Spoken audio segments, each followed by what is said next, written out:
Zdorov, kaimieti. Ką tu kaimiečių vadini? Petrai, pastebėjau, labai daug kas pradeda rašyti neigiamus komentarus. Toks gyvenimas, tu patikėk, kiek dužusių yra. Ali, klausyk, tokie komentarai, kad net ausis linksta. Žiauru čia yra. Tau gali daug kas patvirtinti. Nu tai va. Petrai, sakyk greičiau, ką daryti, nežinau net ką atrašinėti. Kantrybės. Tai va. Kas čia?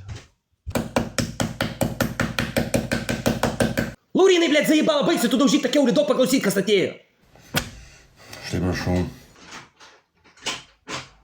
Labas, Petriukai, gal ateisi pas mus biskį arbatos atsigėrti? O prie tave daina groja.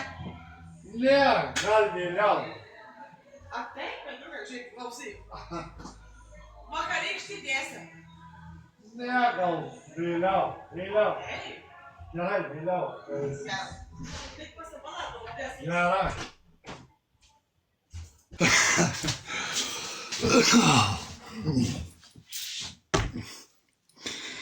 O, kokias mielos tavo kaimynės. Jo, mielos kaimynės, jo, mielos. Tai jau eisi čiukų daryt. Ne, aš tai neįsiu, hebra, aš tai neįsiu. Iš akių matau, kad pizdėlinį. Nu.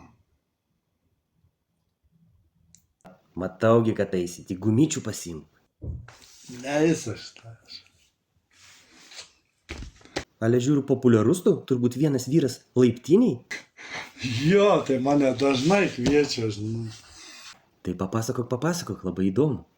Na, aš atsijungiu, paskui prisijungsiu, laikykitės. Koksai atsijungiu, sakėgi niekur neisi. Nu, tai mane pastoviai kviečia tos moterys, tai ką man daryti? Nu.